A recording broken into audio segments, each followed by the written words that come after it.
Será que Deus ainda tem algum plano para o povo de Israel? E se ele tem, o que isso poderia ter a ver conosco? Porque, geralmente, no passado, quando eu ouvia mensagens ou estudava esse tema, eu pensava assim, bom, eu não sou judeu, eu acho que eu nem sei se eu conheço alguém que é judeu. E aí parecia que perdia um pouco a relevância estudar sobre esses temas. Mas a Bíblia fala sobre isso, não tem como fugir disso.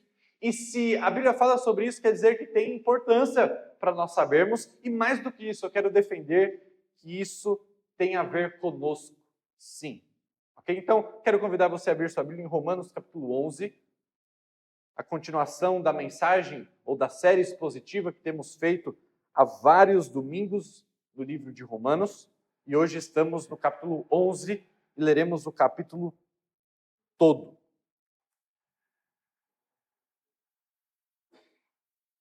Romanos capítulo 11, leremos o capítulo inteiro para a nossa meditação essa noite.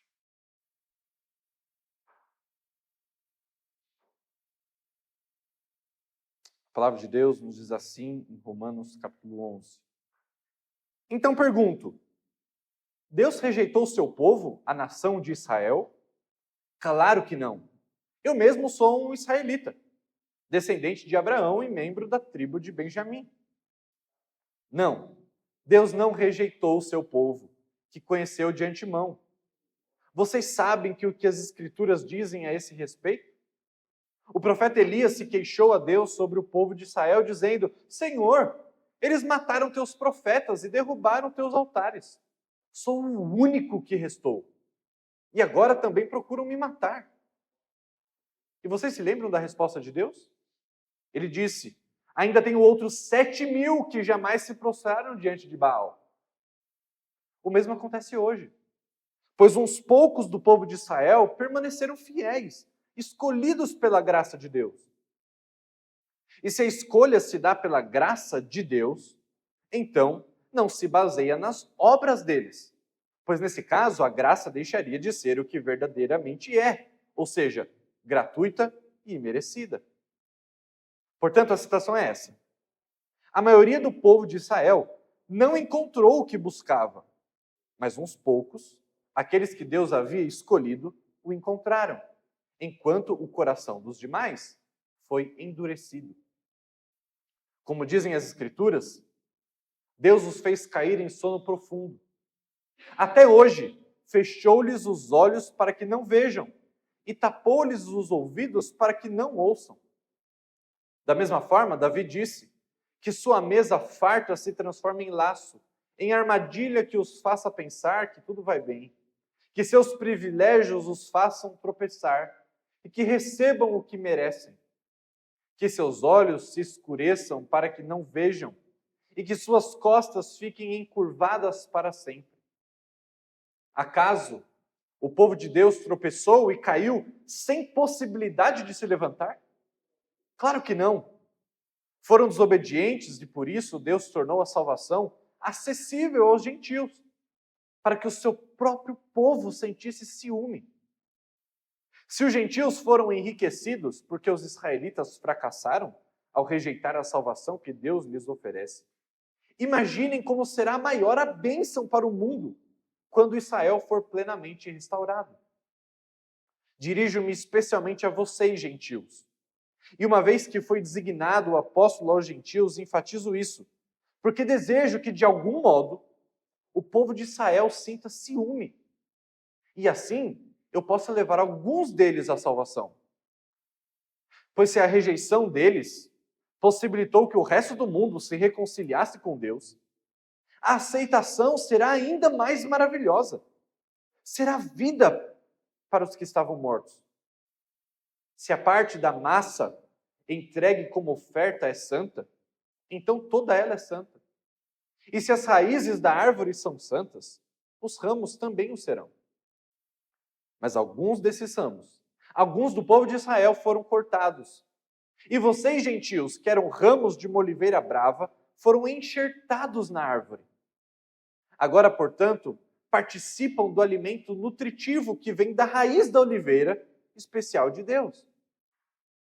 No entanto, não devem se orgulhar de terem sido enxertados no lugar dos ramos que foram cortados, pois é a raiz que sustenta o ramo e não o contrário. Talvez digam, esses ramos foram cortados para abrir espaço para nós. É verdade, mas lembre-se de que esses ramos foram cortados porque não creram. E que vocês estão ali porque creem. Portanto, não se orgulhem, mas temam o que poderia acontecer. Pois se Deus não poupou os ramos naturais, também não poupará vocês. Observem como Deus é, ao mesmo tempo bondoso e severo. É severo com os que lhe desobedecem, mas é bondoso com vocês, desde que continuem a confiar em sua bondade. Mas, se deixarem de confiar, também serão cortados. E se o povo de Israel abandonar sua incredulidade, será enxertado novamente, pois Deus tem poder para enxertá-los de volta na árvore. Vocês eram, por natureza, o ramo cortado de uma oliveira brava. Portanto, se Deus se mostrou disposto a fazer algo contrário à natureza ao enxertá-los em sua árvore cultivada, estará ainda mais disposto a enxertar os ramos naturais de volta na árvore da qual eles fazem parte. Irmãos, quero que vocês entendam esse mistério para que não se orgulhem de si mesmos. Alguns do povo de Israel têm o coração endurecido, mas isso durará apenas até que o tempo do gentio se complete. E assim, todo Israel será salvo. Como dizem as Escrituras, o libertador virá de Sião e afastará Israel da impiedade. E esta é minha aliança com eles, eu removerei seus pecados. Muitos do povo de Israel agora são inimigos das boas novas, e isso beneficia vocês, gentios. No entanto, porque ele escolheu os seus patriarcas, eles ainda são o povo que Deus ama. Pois as bênçãos de Deus e o seu chamado jamais podem ser anulados. Em outros tempos, vocês gentios foram rebeldes contra Deus. Mas agora, por causa da desobediência deles, vocês receberam misericórdia. Agora eles são os rebeldes. E Deus foi misericordioso com vocês, para que eles também participem da misericórdia dele. Pois Deus colocou a todos debaixo da desobediência, para que de todos tivesse misericórdia. Como são grandes as riquezas, a sabedoria, o conhecimento de Deus. É impossível entendermos suas decisões e seus caminhos. Pois quem conhece os pensamentos do Senhor? Quem sabe o suficiente para aconselhá-lo? Quem lhe deu primeiro alguma coisa para que ele precise depois retribuir? Pois todas as coisas vêm dele, existem por meio dele e são para ele. A ele seja toda a glória para sempre. Amém. Essa é a palavra do nosso Deus e fique tranquilo, eu não vou expor palavra por palavra dessa mensagem, senão nós sairíamos aqui no outro domingo, ou no segundo turno, se tiver. O capítulo 9 ao 10 de Romanos, que nós já vimos, falam de que Deus escolheu aqueles que seriam salvos através da fé no Evangelho. Mas o ser humano, apesar de Deus ter escolhido os que seriam salvos pela fé no Evangelho, o ser humano é inteiramente responsável pela sua rejeição do Evangelho. Logo, os judeus que estão em questão aqui, eles são os responsáveis pela sua recusa a Cristo. Mas eles fazem isso porque Deus escolheu não ter misericórdia deles. Aqui é aquela velha máxima, soberania de Deus e responsabilidade humana de mãos dadas. Mas uma questão permanece, e aí vem o desfecho do capítulo 11, em que Paulo termina esse parênteses que ele começou no capítulo 9, falando, ok, e os judeus, de acordo com esse plano salvador maravilhoso de Deus, onde que eles se encaixam? E as duas perguntas que faltam serem respondidas, e que Paulo faz, e que eu quero responder nesse texto, é, Deus rejeitou o seu povo, pensando aqui no Israel étnico, a nação de Israel. Deus rejeitou o seu povo, ele se cansou deles. E a segunda pergunta nós veremos daqui a pouco. Mas a primeira é, Deus rejeitou o seu povo? Por que Deus não faz com que se voltem em arrependimento? Deus os abandonou totalmente? E Paulo responde com claro e simples, não. Não foi isso que aconteceu. E o capítulo 11 inteiro, ele tem, na verdade, um único argumento. Embora seja grande, ele tem um único argumento. E o argumento é o seguinte, Deus não rejeitou Israel, porque a descrença de Israel não é total e nem final.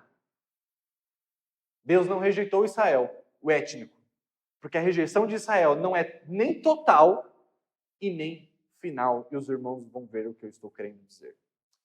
Como eu disse no começo dessa mensagem, talvez você não esteja interessado em ouvir sobre isso, porque aparentemente parece não ter nada a ver comigo e com você. Mas eu te convido a pensar que não foi à toa que Deus escolheu que esse texto fosse registrado em sua palavra. E através desse texto, mais do que sabermos o futuro de Israel, ou dos planos de Deus para Israel, nós podemos conhecer melhor a Deus e adorá-lo mais. Se você prestou atenção na leitura, você percebeu como Paulo termina esse texto. Como Paulo termina um texto que talvez na sua cabeça e na minha seja teológico demais e nada aplicável em nossa vida, mas Paulo termina com uma explosão de adoração que todos nós deveríamos terminar igualmente. Primeiro então, Deus rejeitou a Israel, e Paulo vai tratar do versículo 1 ao 10 que a descrença de Israel não é total. Deus não rejeitou a Israel. Ele dá 4 argumentos iniciais para isso. O primeiro argumento, no versículo 1, ele diz, gente, olhe para mim. Eu sou o apóstolo Paulo, eu sou judeu, vocês sabem disso. Se Deus tivesse rejeitado todos os judeus, eu sou um judeu. E eu sou crente. Eu estou pregando a vocês. Logo, a rejeição de Deus não é total. Olhem para mim, Deus não desistiu nem de mim, que era um perseguidor da igreja. Então, não. O primeiro argumento, Deus não rejeitou o seu povo, olhem para mim. O segundo argumento é um argumento da eleição. Embora a palavra eleição não esteja presente aqui, e sim a palavra presciência ou pré-conhecimento, nós já vimos que quando Deus pré-conhece alguém, ele na verdade pré-ama alguém. É um relacionamento, conhecimento bíblico é muito mais do que ter ciência de, é estar em relacionamento com. E Deus tem relacionamento com aqueles que ele elegeu e que conheceu desde antes da fundação do mundo. E, portanto, os eleitos não podem falhar em crer. Os eleitos da nação de Israel não podem falhar em crer, por isso Deus não rejeitou Israel como um todo. O terceiro argumento, ele usa um profeta do passado, Elias. E o argumento de Elias é o seguinte, por mais que Elias tenha pensado que tinha sobrado só ele como fiel na época dele, Deus aparece para Elias e diz, Elias, abre os olhos, Elias. Tem 7.000 que não se dobraram também a Baal. 7.000, você não está sozinho, Elias. E Paulo usa a mesma analogia para dizer, eu não estou sozinho. Existe um remanescente fiel. Existem ainda pessoas que Deus tem reservado e guardado e eleito, que fazem parte de Israel e que são um remanescente. Assim como toda a história de Israel, isso foi dessa maneira. Mesmo quando parece ser que todos rejeitaram a Deus, Deus sempre tem um remanescente fiel. Esse é o terceiro argumento. E o quarto argumento é o argumento da graça.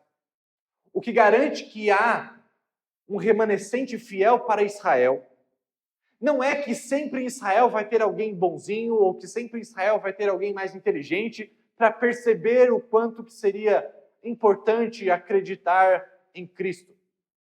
Não, não é essa a razão. Paulo diz o argumento da graça, porque sempre haverá a graça de Deus em Israel. Aqueles que creem o fazem inteiramente por conta da graça. Portanto, esse é um argumento seguro para dizer Deus não rejeitou o seu povo, porque sempre vai haver graça no meio do seu povo. E por essa graça, pessoas receberão a Cristo. Logo, o seu argumento inteiro, esses 4 poderiam ser resumidos em um. O argumento seria eleição graciosa. Deus elegeu um remanescente fiel a Israel, mas tão somente por a sua imerecida graça. É isso que Paulo tem falado desde do versículo 1 até pelo menos aqui o final do versículo 6. E aí, Paulo vai dizer então que Israel, embora Deus não tenha rejeitado inteiramente o povo de Israel, Israel não encontrou justiça, embora tivesse procurado com afinco, com a importância, com unhas e dentes, talvez a expressão que nós usaríamos, buscou a justiça de Deus. E Paulo já falou isso lá em Romanos, em outras partes, a gente já viu. Israel buscou a justiça de Deus, mas de maneira muito curiosa, Israel não encontrou. Ao invés de recebê-la como um presente de Deus, a justiça como algo que nós não merecemos e, portanto, nos é conquistada por Cristo, Israel tentou conquistá-la por si mesmo e, portanto, jamais encontrou. E aqueles que não buscavam justiça, no caso dos gentios, acabaram na encontrando pela fé. E Paulo diz, então, a maioria foi endurecida por conta disso. A maioria dos judeus que, então, buscavam com zelo, com sinceridade, essa justiça de Deus, não a encontraram e, por isso, foram endurecidos. A mesma palavra que ele usa lá para falar de Faraó, foram endurecidos pelo legalismo, pelo seu moralismo, pela sua crença de que se eles fossem bons o suficiente, então eles encontrariam a justiça. E é isso mesmo que o moralismo faz com as pessoas. É isso mesmo que o moralismo faz com a gente. Ele endurece. Nós nos tornamos pessoas endurecidas por conta da nossa religião, do nosso moralismo, do nosso legalismo. O endurecimento aqui, ele aparece como uma retribuição, uma punição para aqueles que têm um coração orgulhoso, para aqueles que rejeitam a mensagem da graça. Uma retribuição adequada para um espírito orgulhoso. E o próprio orgulho é que nos leva a um endurecimento. Versículo 7 desse texto diz: a maioria do povo de Israel não encontrou o que tanto buscava, mas uns poucos, olha o remanescente aqui, aqueles que Deus havia escolhido, olha a eleição aqui, o encontraram, enquanto o coração dos demais foi endurecido. Percebe? O texto diz não que eles não estavam apenas procurando nas horas vagas.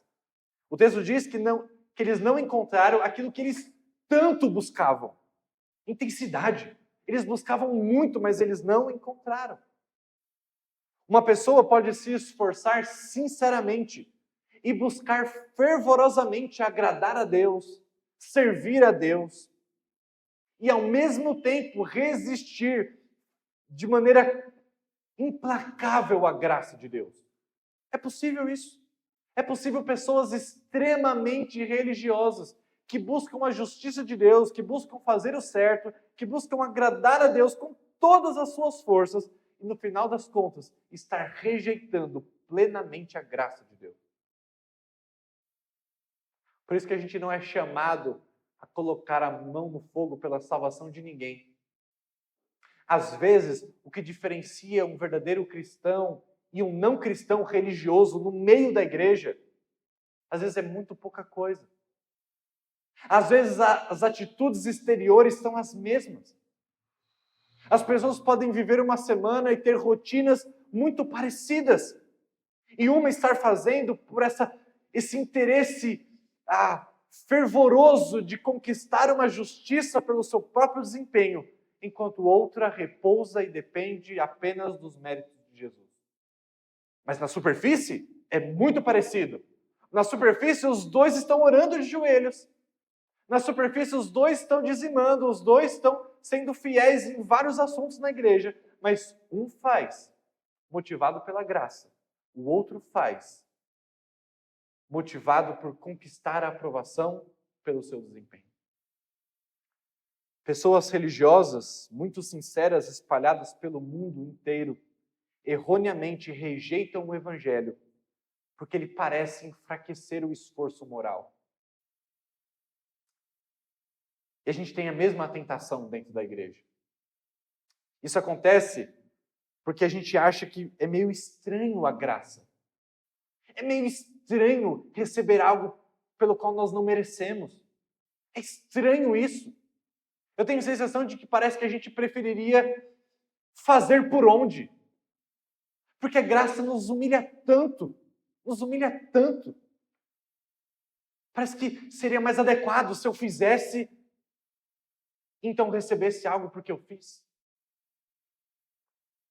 Isso acontece dentro da igreja quando nós somos motivados a buscar a aceitação de Deus, motivados pelo próprio desempenho.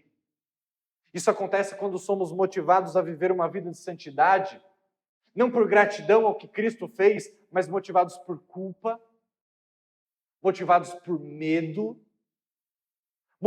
motivados por necessidade de aprovação, seja das pessoas ou seja de Deus. Toda vez que nós somos tentados a essas coisas, somos motivados por essas coisas, nós estamos recorrendo no mesmo exato erro de Israel. E então Paulo diz, os judeus tropeçaram na graça. Os judeus tropeçaram na graça. E todos nós devemos tomar isso como exemplo e nos arrepender todos os dias, de confiar em nosso próprio desempenho. Mesmo cristãos como eu e você, vira e mexe, o nosso modus operandi dá uma mudada e a gente começa a confiar nos nossos méritos. Nós devemos nos arrepender constantemente de confiar em nossas boas obras. Ser cristão não é apenas se arrepender dos seus maus feitos, é se arrepender de confiar nos seus bons feitos. Vou repetir. Ser cristão não é apenas se arrepender dos seus pecados, é se arrepender de confiar nas suas boas obras. Isso é ser um cristão. Mas, e aí vem a segunda pergunta. Ok, Deus não rejeitou Israel, mas existe esperança ainda para Israel? O que está reservado para o futuro de Israel ainda existe esperança? Ou eles caíram para não levantar nunca mais? É o que Paulo faz a pergunta aqui no versículo 11. Acaso o povo de Deus tropeçou e caiu sem possibilidade de se levantar? E ele vai dizer de novo, não. A descrença de Israel não é total, como eu acabei de mostrar até aqui, mas também não é final. Ou seja, não é o todo de Israel que foi rejeitado por Deus, apenas os não eleitos. Existe um remanescente fiel. Mas também não é final, porque existe ainda um futuro glorioso para a nação de Israel e é o que ele vai aplicar daqui para frente. Na verdade, o meio pelo qual o evangelho tem sido recebido por gentios e por judeus faz parte do plano soberano de Deus. Um plano que inclui tanto gentios quanto judeus vindo a Jesus pela fé. No versículo 11 a 16, então, Paulo vai mostrar que existem 3 estágios nos quais Israel passou e passará até que, então, esse dia final se conclua. O primeiro estágio, ele fala no passado, dizendo que Israel tropeçou. Ele diz isso no versículo 11 e 12.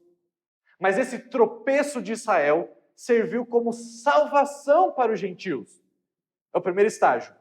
Judeus tropeçam, gentios são salvos por causa disso. Paulo quer dizer que, embora alguns judeus crescem, a maior parte deles era hostil ao cristianismo. Era a maior parte de Israel. Agora, se os primeiros cristãos judeus, se o cristianismo tivesse afetado a massa dos judeus, se a maior parte, se não todos os judeus tivessem se convertido, o que Paulo está argumentando aqui é que muito provavelmente então os gentios jamais receberiam o evangelho. Olha que interessante o argumento de Paulo.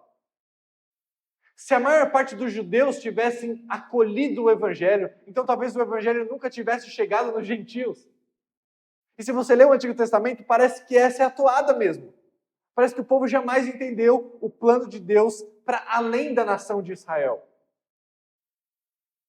Se isso tivesse acontecido, os primeiros cristãos judeus poderiam facilmente concluir que o evangelho era apenas para o Israel étnico. E haveria pouco interesse em pregar o evangelho para qualquer pessoa fora da nação de Israel. E aí sabe o que é interessante no livro de Atos? que é o livro que fala da expansão e propagação do evangelho, existe um ciclo que se repete. Por exemplo, o evangelho sempre chega e ele é pregado primeiro numa sinagoga de judeus, obviamente. E aí, depois que o evangelho é pregado nessa sinagoga, uma comunidade judaica se divide, onde a maioria rejeita o evangelho e apenas uma minoria aceita. Logo depois disso, depois dessa rejeição da massa, então o evangelho agora começa a ser pregado para os gentios. Em contraste, muitos gentios se convertem a Jesus Cristo. E finalmente agora nós temos então uma igreja multiétnica, com judeus e gentios convertidos. Esse ciclo se repete no livro de Atos, mostrando que a rejeição dos judeus foi o meio pelo qual Deus usou para que o evangelho chegasse aos gentios. Agora, imagine se toda a sinagoga tivesse sido convertida em toda a cidade em que o evangelho foi pregado. Provavelmente nunca os gentios teriam sido alcançados. E é assim que a rejeição dos judeus acabou beneficiando o mundo inteiro, inclusive a mim e a você. Mas esse é o primeiro estágio.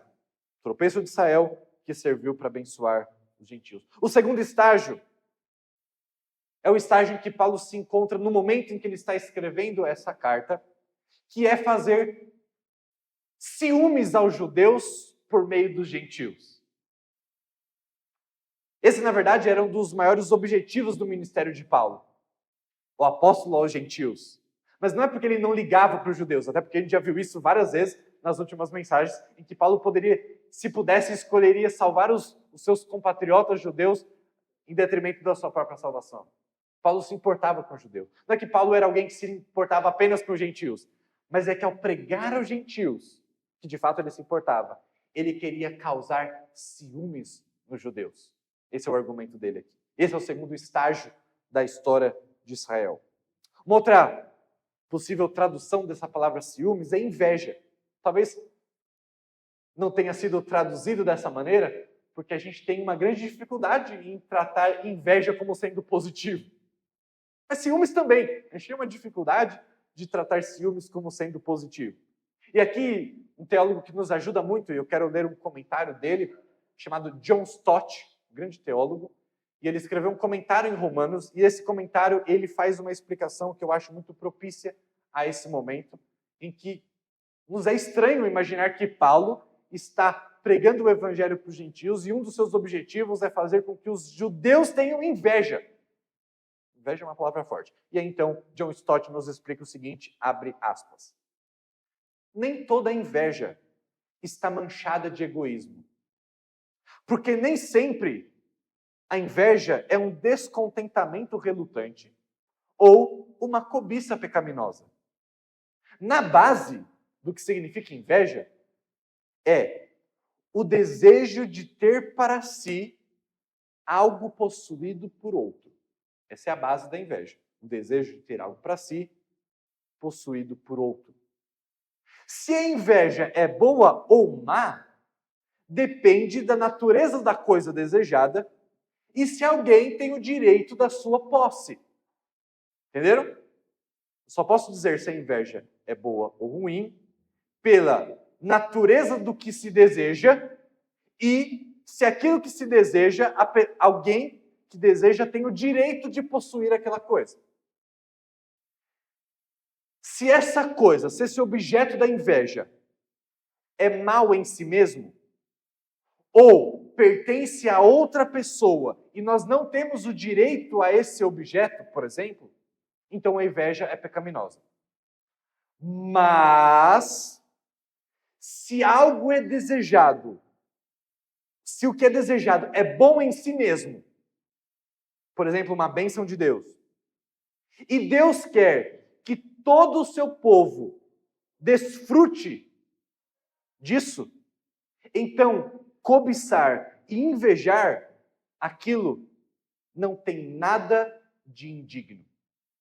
Entenderam? Se algo que nós desejamos é bom, e se Deus quer que nós tenhamos aquilo, então essa inveja não é indigna. Esse tipo de desejo é correto em si mesmo e despertá-lo nos outros pode ser uma motivação no ministério. Fecha aspas. Percebe o que o John Stott está falando? Se a salvação que os gentios estão recebendo é algo bom, e ninguém ousaria dizer o contrário, e se Deus deseja que o povo de Israel receba essa salvação, então não seria nada de errado, muito pelo contrário, seria algo totalmente digno de ser invejado. Porque a natureza daquilo que se inveja é bom, e porque se tem o direito, porque Deus deseja que tenha, de recebê-lo. Entenderam? Esse tipo de inveja era um dos objetivos do ministério de Paulo, que os judeus deveriam ter, ao ver os gentios recebendo aquilo que seria seu por direito. Os gentios fazendo uma inveja positiva em Israel. Assim como os gentios puderam ouvir o evangelho porque Israel largamente rejeitou o evangelho, agora a história se inverte. Os judeus somente podem acreditar no evangelho porque os gentios estão recebendo o evangelho pela graça mediante a fé. Em outras palavras, os judeus agora vão acreditar nas muitas promessas que Deus fez para Israel no Antigo Testamento, porque os gentios estão se convertendo. Esse é o segundo estágio da história de Israel, em que Israel sente ciúmes, porque os gentios estão sendo aceitos no povo de Deus, e então eles veem as promessas que foram feitas para os seus antepassados serem cumpridas. E o terceiro estágio da história de Israel agora se remete ao futuro. Um futuro que no versículo 12 Paulo fala de maiores riquezas, ou no versículo 15 Paulo fala de maior aceitação. Paulo aqui, falando sobre o futuro, ele quer que os cristãos gentios da igreja de Roma entendam que Deus não rejeitou os judeus. Paulo também não desistiu dos judeus, e nem eles deveriam desistir. Entende o que eu estou falando? Paulo está tentando convencer aqueles irmãos daquela igreja, basicamente de gentios, dizendo, Deus não desistiu do povo de Israel. Eu não desisti, vocês não deveriam também. Há um desafio implícito aqui nessa parte do texto, para todas as pessoas de todas as épocas. E devemos nos perguntar o seguinte, esse desafio é o seguinte, estamos de fato criando uma comunidade de fé que é o cumprimento do que Deus chamou o Israel do Antigo Testamento para ser? Hoje, como igreja, estamos vivendo uma comunidade de fé que é o cumprimento daquilo que Deus chamou o Israel étnico para ser no Antigo Testamento? Um judeu devoto olharia para a nossa igreja e sentiria inveja e, portanto, ouviria o Evangelho? Em outras palavras, alguém que olhasse para a sua vida hoje sentiria uma inveja santa dos benefícios do Evangelho que você desfruta? Vou repetir a pergunta. Quando alguém olha para a sua vida, há alguma inveja santa dos benefícios do Evangelho que você desfruta?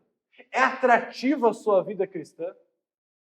São visíveis os benefícios da graça na sua vida? Percebe o que Paulo está querendo dizer aqui? Nós, gentios, somos esses que Deus usará para causar ciúmes para Israel. Então Paulo usa aqui uma ilustração, uma imagem de uma árvore e seus ramos para ilustrar o seu ponto. Ele está dizendo, olha, Israel era os ramos originais dessa árvore, dessa oliveira. Mas então, por conta da sua incredulidade, Deus quebra esses ramos e então ele enxerta os ramos que não eram os originais, no caso, os gentios. E aí existe uma explicação sobre esse método da agricultura ou da botânica, dizendo o seguinte, em circunstâncias excepcionais, é costume revigorar uma oliveira que está deixando de dar frutos, enxertando essa oliveira com um rebento de oliveira brava, de modo que a seiva da árvore enobrece esse broto bravo, e a árvore agora começa a dar novamente frutos. Isso é comum. E o texto diz, e a conclusão que Paulo chega é que os gentios foram enxertados na árvore, que pertencia originalmente a Israel. Mas, e aqui vem uma grande exortação para nós gentios. Primeira delas, gentios não devem se orgulhar e nem desrespeitar os judeus. Jamais. Orgulho não, até porque não existe orgulho aos pés da cruz. E nem desrespeito aos judeus. Deveria se ter, no contrário, um temor reverente, pois Deus não poupou, Paulo diz, nem os ramos originais. Se Deus não poupou Israel na sua descrença, o que nos leva a pensar que Deus nos pouparia em nossa descrença? O autor de Hebreus fala suficientemente sobre isso, sobre o perigo da incredulidade. Deus não poupou os ramos originais, então não tirem vantagem. Na verdade, temam, é o que Paulo diz aqui. Em suma, a única segurança é crer no Evangelho perseverantemente. Essa é a única segurança. Porque se não crermos, e aqui eu não estou falando de perda de salvação, eu vou deixar isso mais claro daqui a pouco. Mas por que Paulo está nos alertando disso? Se ele já escreveu que estamos seguros em Cristo. A gente já não falou bastante sobre isso? Por que ele está falando? Por que ele está dando esse alerta se ele já disse que nada poderá nos separar do amor de Cristo, nem nós mesmos? O argumento aqui, na verdade, é que fé não é presunção. Ao longo de Romanos inteiro, todo o seu argumento sobre os judeus é que, embora eles fossem o povo eleito de Deus, em algum momento eles começaram a achar que eram melhores. Presunção. Eles ficaram confiantes de que estavam dentro do povo de Deus. Não importasse como eles vivessem, simplesmente porque não eram descendentes físicos de Abraão. Mas isso não é verdade. E Paulo diz, não caia na mesma presunção do que os judeus caíram no passado. E ele exorta para que eles continuassem na bondade de Deus. É uma expressão que se repete nesse texto. A única maneira de sabermos que estamos no amor soberano de Deus, que esse amor de Deus soberano está sobre nós, é se continuarmos, é se perseverarmos em buscar ser como Jesus, por causa da graça, e nos encontrarmos com Ele. Se isso desaparecer, se começarmos a viver para nós mesmos, se começarmos a viver em desenfreado pecado, na verdade isso não mostra que nós perdemos a salvação, mas que na verdade nós nunca fomos salvos. Devemos então começar a nos perguntar se de fato conhecemos a bondade de Deus. Se de alguma vez de fato conhecemos ao próprio Deus. Não devemos colocar esse tipo de exortação, que é bíblica e que é necessária, contra o que Paulo já falou no versículo 30 de Romanos capítulo 8. Aqueles que de antemão Deus conheceu, justificou e glorificou. Paulo não está voltando atrás. Paulo não está se contradizendo. Paulo, em muitas outras passagens, mostrou a importância da segurança que temos em Cristo. Mas também não podemos fechar os olhos para passagens como essa que nós lemos e para passagens como, por exemplo, 1 João capítulo 2, versículo 19, que diz o seguinte: eles saíram de nós, mas na verdade não pertenciam a nós, pois se eles tivessem pertencido ao nosso grupo, eles teriam permanecido conosco. Mas se eles saíram, é porque na verdade eles nunca pertenceram.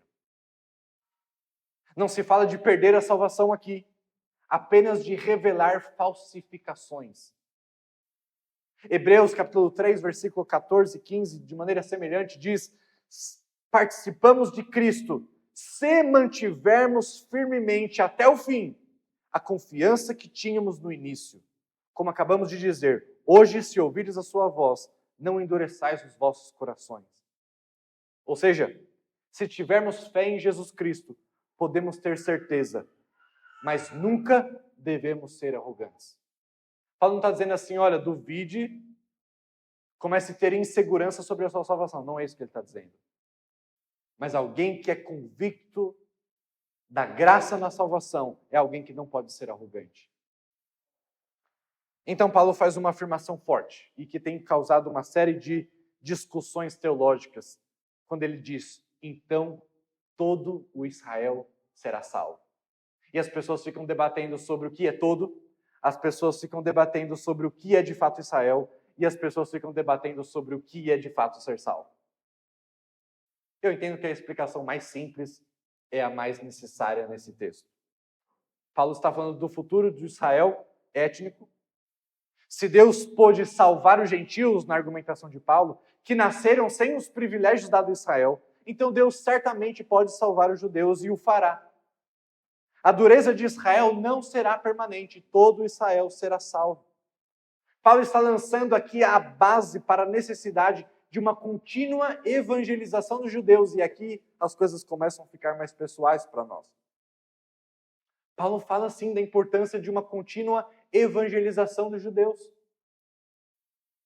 Todo Israel é uma expressão recorrente na literatura judaica, que não significa todas as vezes todo mundo da nação de Israel, sem exceção. Não, não é isso que significa. Até porque mesmo Paulo usa essa expressão judeus para se referir à maioria do povo de Israel em oposição a Deus. Mas se Paulo faz parte dos judeus, se ele estivesse usando todos os judeus dessa maneira, ele estaria falando, eu também estou em oposição a Deus. Mas ele não se incluía. Logo, todos os judeus não quer dizer que cada ser humano que tem uma descendência judaica será salvo no final. Não, eu não acredito que seja isso, porque não é a maneira como Paulo usa essa expressão aqui em outras vezes.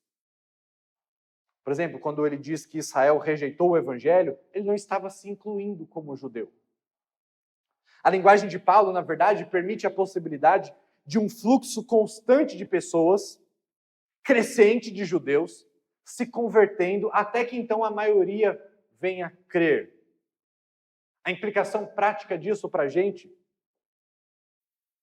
é que nós deveríamos ter uma atitude de humildade e, ao mesmo tempo, de esperança. Só um outro parênteses aqui, não quer dizer que, então, no dia final, então, de repente, uma massiva quantidade de judeus começarão a se converter. Eu acho que não necessariamente. Eu acredito que esse crescimento ele é gradual, ele é na história.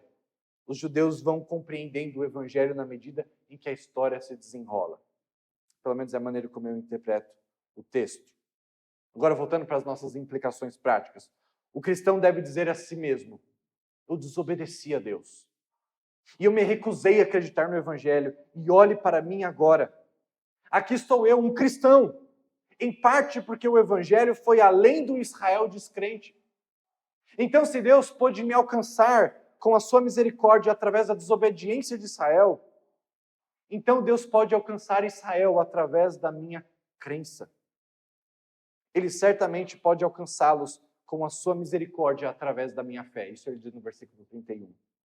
Deveríamos, então, todos nós nos perguntar, que papel eu, hoje, poderia desempenhar nos maravilhosos planos soberanos de Deus para o seu povo antigo? E o versículo 32 é uma conclusão de tudo o que Paulo vem falando desde o capítulo 9, versículo 1, sobre o plano de Deus para Israel. E ele diz, pois Deus colocou todos aqui, judeus e gentios, debaixo da desobediência, para que todos, judeus e gentios, tivessem misericórdia. Ou para que Deus de todos tivesse misericórdia. Porque Paulo usa a palavra todos para aqueles que Deus terá misericórdia, muitos pensam que Paulo está falando de uma salvação universal. Dizer assim, no final das contas, Deus vai salvar todo mundo porque ele é muito bonzinho. Não. Longe disso é o que Paulo está defendendo. O resto de Romanos inteiro não nos permite esse tipo de interpretação. Por exemplo, Romanos 2, versículos 5 a 8, nos diz claramente que muitos receberão um juízo final. Portanto, não é que todo mundo vai ser salvo. Ele usa judeus para alcançar os gentios e usa gentios para alcançar os judeus. É isso? É todos. Todos não é sem exceção, e sim todos sem distinção. Seja judeus ou seja gentio. Percebe a diferença? Não é todos sem exceção, e sim todos sem distinção de etnia, sem distinção de povo. Entenderam? A misericórdia de Deus está chegando sobre todos, sem distinção, mas não todos sem exceção. E então ele termina o texto de uma maneira que nós deveríamos terminar essa mensagem, com uma explosão de adoração. Parece que ele tentou se conter ao longo de todos esses capítulos. Então, de repente, antes de fazer uma transição para a parte aplicativa da sua carta, então ele termina em louvor, dizendo como são grandes as riquezas e a sabedoria e o conhecimento de Deus. É impossível entender as suas decisões e seus caminhos, pois quem conheceu a mente do Senhor? Quem sabe o suficiente para aconselhá-lo? Quem lhe deu primeiro alguma coisa para que ele precise retribuir? Pois todas as coisas vêm dele, existem por meio dele, são para ele. A ele, pois, seja toda a glória para sempre. Amém. E podemos aprender 4 coisas sobre a adoração nesse exemplo que Paulo nos dá aqui sobre a sua explosão de adoração. A primeira coisa que podemos aprender é que não há adoração sem verdade. Não há adoração sem verdade. Eu estou dizendo isso porque Paulo, nesses versículos, ele cita 2 textos do Antigo Testamento na sua explosão de adoração a Deus. Paulo está citando a Bíblia quando ele louva a Deus espontaneamente. A verdadeira adoração não vem de uma mera meditação em geral, mas de uma meditação da Bíblia em particular. A Bíblia sempre deve ser a nossa base de verdade para a nossa adoração. Eu lembro, no começo da minha caminhada cristã, durante o momento de música, que erroneamente a gente chama de adoração como se fosse o único momento em que a gente adorasse por meio da música. Na verdade, a gente adora a Deus em todas as outras partes do culto e da vida. Mas nesses momentos eu ficava preocupado de o que eu devo pensar enquanto eu estou cantando essas músicas. Principalmente músicas muito repetitivas, que eu já cantei milhões de vezes, e aí meu cérebro tende a ficar passivo, nem pensar mais sobre nada. Eu tentava imaginar então Deus, enquanto eu cantava. Eu tentava imaginar Deus. Mas não é esse o exercício que a gente tem que fazer. A gente não tem que tentar imaginar Deus. A gente tem que olhar para a palavra e, baseado nela, enxergarmos aquilo que Deus se revela. Podemos até criar uma imagem do que representa Deus a partir daquilo que foi descrito aqui. Portanto, a adoração não existe onde não há verdade bíblica, em primeiro lugar. Segundo lugar, por outro lado, não deveria haver estudo da verdade sem adoração. Então, primeiro ponto que eu disse, não há verdadeira adoração sem verdade. Mas, por outro lado, eu digo, não há verdade que não resulte em verdadeira adoração. Jamais poderíamos ser pessoas que meramente gostam de estudar teologia porque sim. Porque gostamos de ter verdades na ponta da língua para discutir com as pessoas, ou porque gostamos de saber, simplesmente. Não existe estudo da verdade sem adoração. Paulo nunca trata a verdade apenas para ser conhecida ou meramente aplicada, mas como um meio de se louvar a Deus. O nosso estudo bíblico sempre deveria terminar em profunda adoração e intimidade com o Senhor. Ele usa a verdade para ver a Deus. Devemos ter experiência com esse Deus, não apenas conhecer e aplicar a sua verdade. Em terceiro lugar, podemos aprender através desse louvor de Paulo que doutrinas que exaltam a Deus levam a uma grande alegria. Paulo não encontra o seu impulso de louvor com base no desempenho humano. Na verdade, o louvor de Paulo nasce por olhar as nossas fraquezas, por olhar a nossa impotência, por olhar a nossa dependência de Deus. Em outras palavras, a doutrina da completa soberania de Deus na salvação é o que leva Paulo a uma suprema alegria e louvor. E assim deveria ser para mim e para você. Doutrinas que exaltam a Deus e não a nós mesmos é que levam a uma grande alegria e louvor. Em último lugar, nós não precisamos entender tudo para louvarmos a Deus. Não é isso que Paulo diz aqui?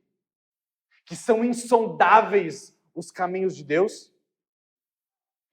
Não é isso que ele diz no versículo 34? pois quem conhece os pensamentos do Senhor, quem sabe o suficiente para aconselhá-lo? É impossível entendermos suas decisões e seus caminhos. E ainda assim, Paulo louva. Paulo está dizendo, existe muito mais coisas que a gente não sabe, mas o que a gente sabe é suficiente para louvá-lo. Deus não seria Deus se nós o entendêssemos por completo. E por isso a gente louva na nossa incapacidade de compreendê-lo na sua exaustidão. E por último, terminando essa mensagem, apenas poucas aplicações através de perguntas. A primeira delas, existem pessoas na sua vida hoje que você acha que estão além do alcance de Deus, que Deus desistiu, como, por exemplo, os judeus? Eu te convido a lembrar dos judeus e lembrar de que para Deus não há nada impossível, não existe ninguém difícil demais para que Deus possa salvar. Em segundo lugar, quando alguém olha para a sua vida, há uma inveja santa dos benefícios do Evangelho que você desfruta? É atrativo? Em último lugar, como esses versículos mudam a sua visão e a sua postura e o seu relacionamento ao entender o povo de Deus, Israel, nos planos dele. Essas verdades de Romanos 9 a 11 não nos devem fazer apenas saber mais sobre os planos de Deus para Israel, mas devem nos fazer louvar a Deus e adorá-lo, assim como Paulo termina esse texto.